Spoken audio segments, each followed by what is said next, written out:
Oh God, Luna has a thing she says at the I beginning know, of I was these, just doesn't thinking, she? I was like, what is it? I think it's something like, No turning back, no backing down, nowhere to run, no solid ground. No place to hide, no one to trust, no one to help you when you're lost. There's only humans, animalites, newts, and taxons. If you've managed to get some earbuds in, welcome, folks, to the Wonder Yerks for your Animorph rereading and rewatching needs. Yeah. I'm Blair. And that's straight off the dome. Yay! And I'm Satah, aka the personification of the power of friendship. It was in you all along, and that's why you can achieve anything that you achieve. It was because of friendship. Yeah. I mean, okay, jokes aside, that's kind of absolutely you, though. I mean, yeah, I think it's because I watched Yu-Gi-Oh! A lot at like really formative ages. And like one of the first big dramatic moments in Yu-Gi-Oh! Is literally like, don't worry, everyone put your hands in the middle and I'll draw a smiley face over all of our hands. And so whenever you look down and you see that like weird little squiggle on your hands, you'll know that it's part of a smiley face that connects all of us because of friendship in the heart of the cards. Which, of course, is why I wrote so much erotic fan fiction for it when I was 12. Oh, yeah, we were all like that with something, I think. Basically. Yeah. Well, I'm back for an episode, maybe two, we'll see, because Lulu broke her fucking leg, so I gotta, send her wishes on the Twitters, buy her gifts for her leg, specifically. Gifts. Like gifts. But in the meantime, I'm here, because I know you all missed me very, very much, to discuss Animorphs. And not the things that I've been. I've been trying to decide if like I should recap the bullshit I've been doing to myself, like since I was hiatus. Right. I mean, it depends. Do you want to give like a little preview, or do you want it to be like when you come back in full force, be like, listen. Next time on Blair. Exactly. She's made some interesting but occasionally unfortunate decisions with how she likes to spend her time. Some stuff has been gone through. Yes. Yeah. That's okay. No, I'll save it. We're all going through it. You know, we're all just one day at a time. Just going. Right on. One of my friends gave me Star Wars pajama pants for my birthday a week ago, and I have not taken them off. So you know what? What are you gonna do? There are worse themed pajama pants that you could wear infinitely. Every time I like space out and just sort of find myself staring at my knees for like 3 minutes at a time, I come back to and see "May the Force be with you," and I'm like, oh, thank you, that's nice. Yeah, it's the little things, you know. Exactly. We watched an episode of Animorphs. We did. We watched episode 8. Is this the first episode you've actually seen? Yes. Okay. In Cards on the Table, I've not listened to an episode of the podcast I co-run since I left it. Yeah, no, that's legit. It's very funny to me. You hopped back in on an episode that like is like kind of faithful to the canon of the books, which a lot of them have not been. They've been really sort of picking and choosing events from past and future books and not really following any plot line. This one actually sort of like picks a book and sticks to it, though. Yeah, it does it in a weird way where, so the episode was The Alien, and it is very much based on Axe's first perspective book, which is also The Alien, right? Yeah. So. In that book, we see, because it's from Axe's point of view, we're seeing all of the like turmoil and all of his like thought processes, but because this is a TV show, it's all external. So it's kind of just, you're just like seeing Axe doing stuff and you're like, well, there he goes. I mean, It's a fascinating experiment because that must be what Axe looks like to everyone he interacts with, because he just does things, and he without making, and we understand it because we're listening to him. Yeah. But yeah, he's just like turning and walking in the other direction because that's what he's decided to do with no context. Yeah, exactly. At all. Speaking of unexplainable, Geralt just hopped up on the table I have my microphone on, and his face is covered in what looks like cumin. Oh no! Oh no! Like, I don't. It's like okay, this is gonna have to be investigated later, but that's fine. Oh no! All right, buddy. Oh, he's getting into some culinary. Yeah, arts? that'd be great. Speaking of culinary arts. Oh boy! Well, since it's is an Axe themed episode, yeah, we get a lot of there's some food shenanigans. Food shenanigans. We open. It's very similarly to the book, if I recall correctly, that they've brought Axe to a movie theater, and it's like such a cute little throuple date. Oh yeah! So they're happy. so good. Yeah, it's just Marco and Jake and Axe all sitting in a row, and like it's like, oh, you boys, you love each other, and it's good. Oh, they're like the worst and also the best. I love them so much. Exactly. Yeah, they're watching a sci-fi movie. Yeah, and it's like a throwback, and Axe obviously is like having his like he's going hog on a bunch of going ham. He can go hog. He can go hog or ham. Oh, that's interesting because they're kind of the same thing, but after death. You could still call a pig a ham, I think, though. I guess so. Would that be rude? I mean, I'm almost completely certain I've heard it done before, but I don't know how a pig would think of that. Yeah. I bet you get like cool pigs, like the cool like sort of cynical like, I'm not like I'm not like other pigs. They're just like whatever, man. We're all ham in the end. We're all one meat. That's honestly that's me as a pig on Twitter, just being like, look, we're all bacon. It's fine. Get used to it. That's okay. Axe with popcorn. They're trying to show that he like can't control himself, and he's just shoveling popcorn into his face. I've never seen anyone not eat popcorn like that, so I think that they chose the wrong food. Yeah, it's popcorn is the kind of food that you just kind of like slap blindly into your face region. Yeah, because exactly because it's not the main event. No. But he does, of course, ultimately end up crawling around on the floor eating just movie theater detritus, which is one of probably some of the most upsetting floor food you could eat. Right, like it's you can do so much better, Axe. Yeah, just ask Jake; he'll give you something, I'm sure. Yeah, for sure. Yeah, and yeah, I'm trying there are very few floors that I would consider grosser than a movie theater. Maybe like a conference room carpet. What's specific about a conference room for you? I don't know. Maybe it's just like I have weird memories of them from like when I worked catering.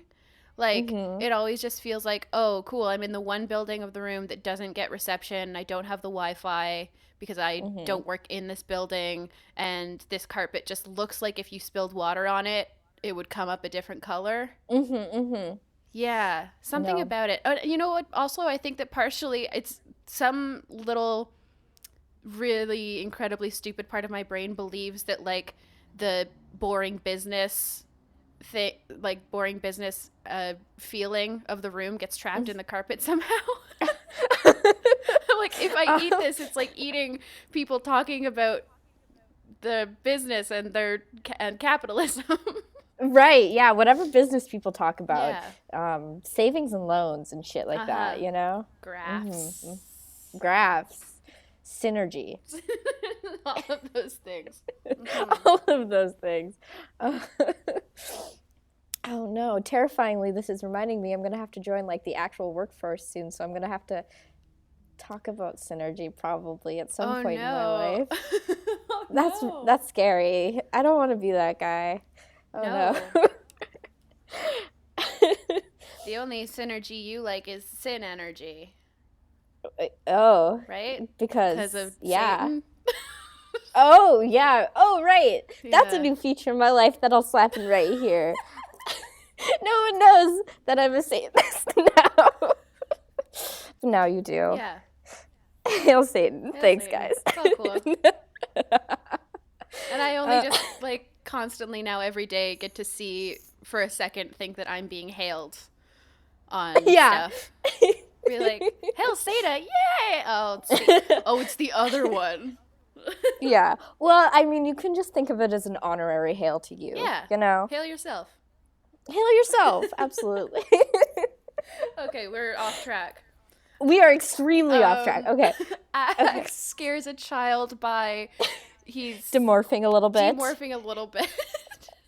He's just like pops up over the back of the seats after he's been crawling around eating floor popcorn and like red vines, and sees a alien planet on the movie theater screen and gets so homesick that he just lets his little eye stalks poke up. Poor thing. Yeah. You're so stupid. He's so stupid. Oh my god, we didn't even mention his laugh when Oh, okay, so Marco tells a joke and it's not Yeah. even funny. And he's like, "Oh, that's a joke." And then he just starts screaming, basically. And it's horrifying. You dumb idiot baby. I would lay down my life for you. I know, I would God. kill or die for Axe. Right. Jesus Christ. It's just so good and so terrible. I know. But in any case, they have to leave the movie early because of this. Imagine that.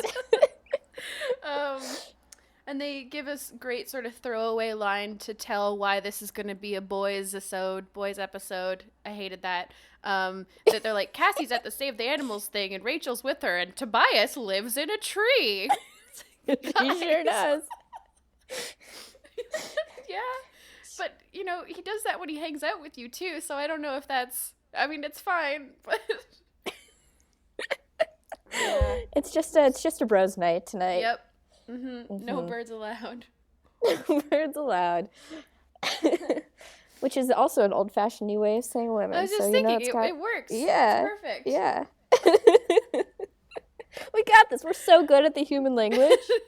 Yes. We're just about on Axe's level. Yeah. Jesus. And the way that they set up the plot sort of for this episode is basically Marco and Jake are like, oh, Axe is homesick. I was homesick at camp once, and it was terrible. We should make him we should bring him into our family so that he can have family and understand what it is, which is really interesting when you consider how non-standard most of the Animorphs families are. It's probably Cassie who's kicking it with the most normal family here. Yeah. But I guess she wasn't available at the time, so She's at the Save the Animals thing. Yeah, and Jake's brother is a Yeerk, or a human controller, so that's a problem also. So I guess it's Marco's dad. So he can so Axe can step into Marco's depression home. Yeah, which is fun. Like, is this the family you want to remind? You're like, hey, you know how hey Axe, we're so sorry that you're far away from your family, and like some of them are dead, and everyone's just really dealing with that. To keep your mind off of that, please step into my home where some of my family is dead, and we're all just really dealing with that. Oh, good try. Yeah. So because Marco, okay, so Axe tries to eat a wax apple, and I don't blame him. Like, everyone's like, ugh, Axe, but like, who among us? You can't blame the guy. Plenty of human beings have done that too. Like, come on. Apples basically feel like wax anyway, just like standard. You know, because of the skin. Well, wax-ish, you know. Sure. Sure. Okay. Well, that's fine. You're not on my level. That's fine. Uh, what I'm saying is it wouldn't be terribly difficult to pick up Yeah. like a room temperature like wax apple and be like, this approximates what an apple feels like, you know? Oh, yeah. Yeah, I'm on board there. Yeah. Okay. So he picks up the apple and then from Axe's hand and then puts it in a drawer. Fine. So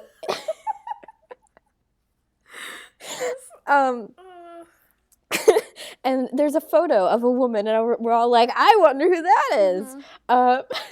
And Marco's all like, oh yeah, that's my dead mom. If you hang a picture on the wall, it starts to blend in, basically. But if you open up this drawer, it's just like, oh, look at my dead mom all the time. So terrible. Like, I know that they're all kids and no one knows to call him on this, but it's really just like, oh, buddy, no. Like, he's like, I don't want to ever get over my grief. I want to feel it unexpectedly all of the time. Don't worry about it. It's like, oh, no. Oh, Marco. No, Marco. I said this while we were watching the show, but it is literally Maladaptive Coping Mechanisms, the book series / television show. Yeah, 100%. I mean, they're trying their best, but they're not doing very well at it. Yeah, and it's like, I guess it's another thing. I mean, obviously reading them as a kid, I didn't really notice that, but it also happened to be like, I loved the movie Jumanji as a kid, and then I rewatched it as an adult. And literally every single character in that is just working through deep trauma. And, like, they're just also, like, hashtag coping. And it's like, is this the model that I was, what? This is not good. It's responsible for how we interact with the world. Yeah. And the inherent trauma in being alive. So. Seems fine. It's worked out so far, I guess. We're doing okay. We can never give any of the Animorphs kids any shit because we too are trying our best. We sure and are. We're only doing just okay at it. Yeah, and we don't even have like a literal ward that we're fighting. So. Right. Well, it's all internal. It's all metaphorical. It's all metaphorical. Yeah. We're valid. Hey. Hey. If you're listening to this at home, you're valid. You're valid. Ew, Gerald is not valid. He just stuck my finger into his mouth. Gross, buddy. Ew. Oh. I'm covered in cat spit. Gross. Not valid. It's not valid? Oh my god. The only unvalid cat alive. It's true. He's such a monster. I don't remember the context, but at one point Marco says, like, dismissively about Axe, like, what's to tell? The guy's blue. Oh yeah, that's at the end of the scene that I do want to talk about. Yeah. Because Axe just leaves at the end of the scene because he's just decided a thing in his brain and then left because he does that. But before that, Marco's dad makes chili, like stupidly spicy chili for like no reason other than I guess to torture his son. Fine. Like I said, we're all coping in our own ways.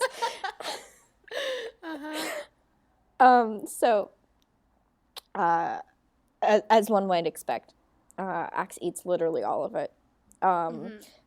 And I remember in the book him having some gastrointestinal distress, perhaps, or some sort of like adverse reaction to the fact that he just ate so much chili. But he's chill after this, I guess. And I just remembered, Jake has him wipe off his face, and it's just. Oh my god! Yes. It's just a weird human tender moment, and I appreciate it. Oh, I just love them so much. Like, they just immediately fell into hashtag the dynamic. Right. Oh my god.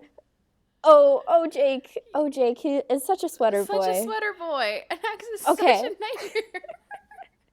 Such a nightmare. Okay, have you and Lulu talked about the dynamic at all? Because I feel like that's kind of more our thing than it is anything that she's interested in. No, I don't think we have. We really, The closest we get to shipping on usually in our episodes is just me talking about how much I love Andalites. Well, then I want to give a quick primer. Yeah, cool. For like the audience, for like what the dynamic is, because you have your absolute nightmares, which are, I guess, like your homes type, which are like just like, I guess they're just absolute nightmares, you know, but yeah, they're disasters. They're just kind of messes. Yeah, and they're high strung usually, and they're like whatever, intelligent or whatever. And then you have your sweater boys, which are basically the character that takes care of the absolute nightmare, because someone's gotta. He's an absolute nightmare.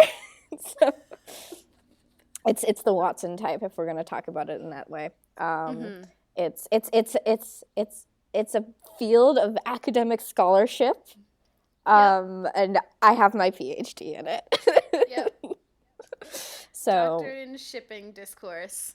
Yup. Literally. Oh, Jesus Christ. Okay, so it's all shipping. It's all shipping. Marco is also an absolute nightmare, so Jake kind of has his hands full. Yeah. We can't get into Homestuck quadrants, but we have on this podcast before. Yeah. But we can get into it. I'm not gonna. I mean, we can. No, we can't because we don't have anybody here to rein us in. We're the absolute nightmares. This is the danger. Exactly. You can't just throw two nightmares onto a podcast and expect it to be fine. Oh my god. Oh my god, Lulu is literally my sweater girl. Yeah. Oh my god. Well, that's fine. The next plot point. The next one. Okay, so Marco's dad is doing some computer things on his adorable little 1999 computer laptop thing. So good. He's so chunky and so gray and so very, very ugly. And he's tapping away, and Axe is like, I'm going to make his business my business, and walks up to Marco's dad and just like peers over his shoulder. He's like, that's impressive. That could almost do something really cool. And Marco's like, and Marco's dad is like, that's not condescending at all. I agree. So fine. Yeah, he's literally just like, yeah, we hope so. Yeah. And then Axe is like, I suddenly have to leave right now immediately. Bye. Goodbye. And then this is when Marco says, well, he's blue, so, you know. Yeah. What do we know? What? You can't just say things. He's blue and from space. Okay, sure. That says literally nothing about him. If anything, it raises more questions than it absolutely answers. Okay, and my thing was, I was like, how in the 90s could you say, I don't know, he's blue, without somebody going very aggressively Eiffel 65 at you? But I looked it up. That song didn't come out until 1999. This show started airing in 1998. So they managed to predate. As an author, I don't think that I would make a blue alien after Blue Dabba Dee came out. Yeah. I think I would be too frightened of the power. Kay Applegate is braver than any U.S. Marine. Yeah, absolutely. I think that every time I read her word crimes. Me too. Wow, bitch, you really did that. Yeah, thank you, Applegate, for your service. Yeah. So Axe, he goes to the observatory to do some internet codings or whatever. Just some like tip-a-tappings on the keyboards. And Jake and Marco follow him and catch him in a conversation with his father. And it's all very like weird and formal and shit. And he's all like, my brother's dead, your son. And his dad is straight up like, without missing a beat, like, okay, you gotta kill whoever killed him. Exactly, then. There's nothing. He's like, do you know who did it? Yeah, well, you gotta murder them. Yep, you know the drill, dude. And I mean, like, it's a cultural thing or whatever, but also it's like, there's like barely even a second for mourning. It's just like, dead son, I got it. It's your responsibility now. So try not to die also, because like, I don't know who's going to avenge you. It's not going to be me. It just sounds so tiring to be part of a culture that's like, the only answer to murder is another murder. Right. It's like at a certain point, it's like, we've had so many murders. Can we stop? Right. Ugh. Just sounds tiring. It's really exhausting. Death is so exhausting. God. Just what a bureaucratic nightmare. Like, it's not enough that you already, like, now in our current society have so many forms and shit to fill out and stupid laws about how you can or can't dispose of a body, but now you have to murder someone on top of it. Right. Like, for, like, honor or whatever. Yeah. Jesus Christ. Axe also takes the blame for giving the morph power to our Animorph friends. He's like, hey, Dad, you need to come help us because there's a bunch of Yeerks here. And he's like, we can't. It'll take a really long time. And Axe is like, don't worry, there's a rebellion here. And Axe's dad is like, how possibly can that be true? And Axe is like, they can morph. And that's because of me. I did it. It was my fault. And then there's connection issues, I guess. I mean, connection issues, or like Axe's dad just like hung up on him. Yeah, that's suddenly. Also, yeah. So I don't know. Yeah. It's a bad scene. Axe is very emo about it, and then Jake and Marco get unreasonably upset about it. Mad. And all the while, Visser 3 is tracking this signal. And comes to find. Okay, you made a great observation. When we see Visser 3 for the first time, he's in his human form, and he's snacking? He's snacking. And you're just like, wait, Visser 3 snacks? And I absolutely agree. You know what? I think the only reason that Visser 3 would snack is that he also has, like, the uncontrollable mouth urge. Gross. Oh, sure, yeah. But he wants to, like, show that he has mastery over it. So it's like him having a power play with a potato chip. He's like, you don't own me. I own you. I own you. Yes. He's enjoying some delightful shrimp, which he drops on the floor when someone comes to tell him the news about a signal in the observatory stuff, things. Plot. It happens. Sure. But it's a waste of a perfectly good shrimp, and I'm very upset about it. Yeah. Then Visser 3 finds them, and I'm delighted to report that the flashlight weapons are back. Good. We saw them, I believe, last episode for the first time, but last episode, they literally were just flashlights that the actors would point and turn on and off. There was nothing. There was no effects. There was no filter. Fabulous. They didn't have at least in this episode, they get sort of CGI lasers, and they get a little pop-up coming off of them, so they're flashlights plus, which is an upgrade. So good for them. Yeah. Were the flashlights before just supposed to be lasers, but without any actual lasers, or were they? Yeah. Like, what purpose? They would it would be a shot of one of the controllers with a flashlight. They would turn it on and off really rapidly, and then it would turn to a shot of whoever they were shooting at, and like a practical something like dust would fly up behind them, like, ooh, I got a laser shot at me. Explosion, yeah. Right on. Yeah. Well, they managed to get down a door with this one, so we're all very, very impressed by it. Yeah, exactly. I'm very glad that you got to see at least one morph. Oh, yeah. Lizard morph. For as many times as Jake in the book and everyone describes how unpleasant seeing yourself morph is, the first thing Jake does when he morphs into a lizard is look at his hands. Yep. And I'm like, well, I'm not convinced how wise this is, but it's also your show, so you can do as you please, I suppose. Yeah, I don't know. It's just compulsive. He's like, this is gross, I gotta look. Oh, I mean, I guess I guess I understand that impulse. Yeah. Jesus. It's essentially at this point that we get like an Andalite fight. Oh, it's it's so blurry and you can't see any of the action and it's so poorly shot and you just hear hooves clopping on the ground and like grunts and like flesh slapping against flesh. And like, yeah, it's just really good. And It's also, very good. you mentioned this, Andalites are really weirdly beefy in the show. So beefy. And like hairy. Yeah. They had hair on their arms. Yeah. And they repeatedly in the books are like, Andalites pretty much have useless little T-Rex arms. yeah. But I guess they didn't want to have to do more prosthetics on the Andalite actors or something, so they just made them beefy as hell. Sure. It's wild. It's really, really wild. There's some, interesting aesthetic decisions here.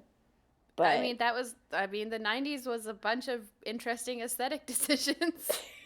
Really... I think the whole of human existence is just a bunch of interesting aesthetic decisions. That's true. That's very true. Mm-hmm. We just keep doing it. Oh, I think we also came up with a really good new morph suit theory. Because in the show they don't have the morph suits. They're just walking around in their normal clothes, and maybe the new reigning theory is that actually it would be really easy to morph clothes, but because 90s clothes were so baggy, it was completely unreasonable, which is why they have to do morph suits, why they have to wear like leotards, purely because there isn't enough space in Z space or whatever it is for like 3 denim jackets on top of each other. 3 denim jackets and a t-shirt that goes down to your knees, even though you're like 6 feet tall. And Jinkos. If you think about it, Z space is kind of just space Jinkos. That you put your entire body in. So. Yeah, I think you know what? I think that tracks. I think that shakes out. I think that's really true. God damn it. So they fight, and then Axe and other ones, Jake and Marco, they morph into animals, like green screen tiger and wolf. They look really good and definitely fit with the environment completely. And we're all very, very impressed. And they just kick the shit out of Visitor 3, and then everyone's home free, basically. Yeah. And then they're by a pond, and they're all being like, let's wrap this up. Let's sit backwards on our chairs and just wrap this up with a bunch of geese. So many geese. So many. Like, as soon as the scene started, I heard geese, and I was, like, so excited to see some geese. And then we saw some geese, and I was like, holy shit, there's some geese. Yeah. Yeah. Really, really pumped about those geese specifically. Not really anything else about this episode, just the geese. Just the geese. Yeah, we get, like, the emotional wrap-up and Seerow's secret backstory. The whole thing where Andalites are the reasons that Yeerks can travel and stuff. And then they talk about how the power of friendship and how Axe thought that he was alone, but actually he's been home this whole time. And then they all hold hands and they dance among the willows and they sing Andrew Sharp and the Magnetic Zero Home. And yes, it's beautiful. They do. It's so beautiful. I cried. A fan fiction by Satah Cameron. Please rate, review, subscribe. I think that we need to bring back full song fics. Yes, I mean, wrote so many Yu-Gi-Oh! OC song fics. I think I used the entirety of one Evanescence album. Oh, good. And it was just like, because now, you get it done all like tastefully or whatever, where it's like a song lyric for the title. No. I want it to be a verse, 2 paragraphs, the pre-chorus, a paragraph, chorus in the text, italicized, preferably. And like maybe we can also bring back like author's notes where the author would like pop in character and be like, oh yes, this is why I'm a character in this story, but I'm breaking the fourth wall. I just think that we should let's just bring it all back. Yeah. The author notes thing sticks so clearly in my mind because I remember I would handwrite fan fiction when I was about that age and do that for no audience because I wasn't posting it online because I was really bad at typing. So it just didn't happen. I remember handwriting fanfic or whatever and writing in little emoticons all the time, of course. Just write in like little O _ big O close bracket. Yes. Oh. Then that's what Cassie was probably doing because it was almost close to that time.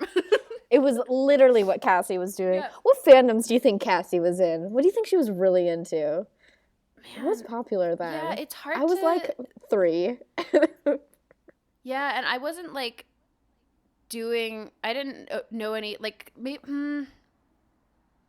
I don't know. I know that she'd eventually be really into like Inuyasha. Oh my God. Sure. Yes, absolutely. She would get really into Inuyasha. I think she and Tobias would watch it. Oh, I love that. Yeah. Oh my God.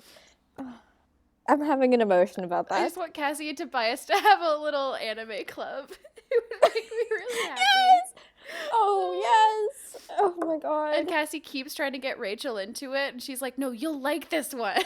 It's like cool. Oh, she would get her into all the, like, I mean, Rachel would love Sailor Moon, obviously. Oh, obviously, yeah. And Cassie and Tobias would just be like, you might also like this magical girl anime. And she's like, no, I don't like anime. I just like Sailor Moon. Oh my God. Oh, okay. Estimated time until I actually, because I'm in the fanfiction game again. Mm-hmm. Spoilers for future podcasts, I guess. I could very feasibly write Animorphs fanfiction, just where the premise is that they're in an anime club, and it's in high school, and they're very teenagers about it. I literally have my arms like in the air, like, just raising the damn roof over here, having a great time. This is why we work so well together. / why we shouldn't run a podcast together. Never ever run a podcast together. Oh my God. Oh my God. Jesus Christ. Mm-hmm. Okay. Well. I think you'll be happy to know that the question that Luna sent in this week is Lulu wants to know, did Prince Elfangor fuck? And I think the answer is obvious here. He had 2 kids, right? Like, he fucked. Oh, did he? Yeah. Because, like, there was a family portrait, I remember in the first book, of, like, him with his, like, wife, and it's like, well, this is weirdly anthropomorphic, but fine. Yeah. So we're transitioning very, very smoothly into questions here. Yeah, he just has that vibe. But, you know, it's my Andalite thing. Like, we can't trust me. Yeah. We can't trust me when it comes to Andalite fucking, obviously. No, I mean, like, it's, like, I get you, and I'm there with you. Yeah. I mean, they're the twinks of space, so, yeah, like... exactly. We did compare them to elves at one point, because Axe goes on sort of how humans are so young, you're, what, a couple million years old? You could never match our technology. We're so ancient and wise. It's just, like, so just fucking Tolkien-ass elves going off, being like, oh, humans, you don't know anything, and our magic is so superior to yours. Yeah. And yet I'm not really into elves, but Andalites, I don't know. I like elves. Yeah. I like a good elf. A good solid elf. Yeah, that's fair. Yeah. At Fidgetcetra asks, how smoochable is Axe in the show versus the books? And I'm going to say Axe, the actor they chose for Axe, is very cute. He's a very cute young man. Yeah. Yeah, he's adorable. All of the actors are really cute, though. So yeah, it's a well-cast show. I've seen as so far. Though in the intro they were showing like Cassie and Rachel, and Cassie could be more butch, to be frank. I mean, yeah, that was always going to be a problem, unfortunately. Yeah. Yeah. And it does be like that. Mm-hmm. There's a lot of discourse on smoogeability here in the feed. Oh, yeah. Show 8.8 books, no mouth. I mean, he doesn't technically have a mouth as an Andalite in the show either. Right. But he's got a human mouth. He has a human mouth. At Pidmon asks, would you Pokemon Go on a date with Axe, or would you rather order a fuckload of food, take him to a yerk-free indoor location, and just let him taste test with wild abandon without him worrying about the conspiracy? Yes. Yeah. Can that be a date? That's a date. That sounds like a date, yeah. I think that I wouldn't go on public dates with Axe. That just seems like super, super looking for trouble. Yeah. But yeah, definitely have like fucking skip the dishes, bring food from 7 different restaurants, and just go hog wild. Like put down a tarp, you know? Yeah. Oh, for sure. I mean, yeah.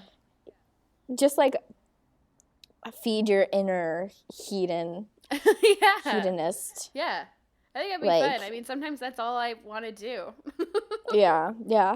Why not? Knowing Axe is like a free pass to try all those like chip flavors that you want to try that are like new and weird. Oh my god. But you're like, yeah. I shouldn't, because it's like I'm trying to eat more healthy or whatever, and I like don't want to waste money on something that's so stupid. But like Axe is like, but I want it, and you're like, well, I guess. I'm like, we'll make a thing about it, and then you have an excuse to try all of it. And you know that he would finish the bag, which is like another thing where you're like, well, I want to try it, but I don't want a whole bag. But Axe will finish the bag. Yeah, he will. Axe is the perfect boyfriend, I guess, is what I'm saying. I think that's true, yeah. Solid. Some solid Animorph discourse. Yep. So, I guess that's the full show. I guess that's the show. It's been so long since I've podcasted. Yeah. So I'm still trying to get my sea legs here. But thank you all for listening. Sorry for missing last week. Life gets in the way sometimes. Sometimes Luna asks you to record a podcast and then you forget. But I didn't forget this time. Yay!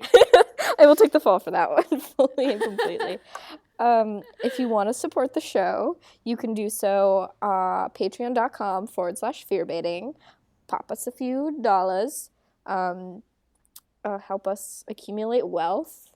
If you want to contact the show, you can do so on Twitter at thewonderyerks or Gmail at thewonderyerks@gmail.com. That all Gmail. Works out. Just on Gmail. Look us up on Gmail. We're there somewhere. Gotta be. Yup.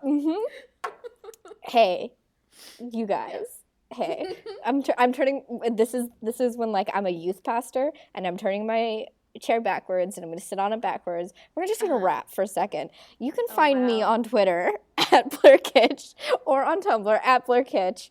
I changed. No more P Fight is dead. Long live P Fight. Wow, I'm P-Fight. Yeah, I'm a name everywhere. It's easy to find me on the internets now. So Satah, tell me a little bit about your internet presence. Sure, my presence is not as well integrated. It used to be, but I've strayed. But you can find me on Twitter at nudity with an EA instead of a Y. And you can find a bunch of music that I do at gaygothvibes.online. That links to my Bandcamp. I've got like 15 albums or something on there now. I just released one because it was record production month, and it's about bodies and death and stuff. Just your standard. And yeah, that's pretty much it. Those are all my places. Oh, I have a Patreon now for my music. You can throw me $1, and you get like drafts and behind the scenes stuff and talks about my songwriting process. It's at patreon.com/pmoob or pymoob, PYMOOB, for people you meet outside of bars, which is my band name. I don't think I said. Yes. Smooth. Fucking just like butter. Glided Liquid right through smooth. it. Yep, right on. We're really good at this, is the thing. it. I think the thing we all need to gather here is that we're really good at this, and I just remembered what the sign off is. I was going to panic there for a second. Oh my god. Okay. Hey guys. Hi. Thank you for joining us this week.